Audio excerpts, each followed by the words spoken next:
phải không phải? Này Lâm ơi, bây giờ ai mà bỏ cái ngăn xuống là loại luôn. Không phải một lúc phải bỏ.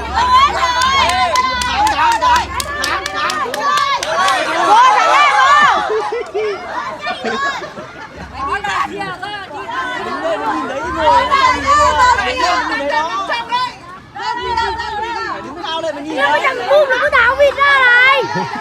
Đâu. Bung nó tháo vịt ra này. Bung ơi, không đuổi đâu. Buộc vào.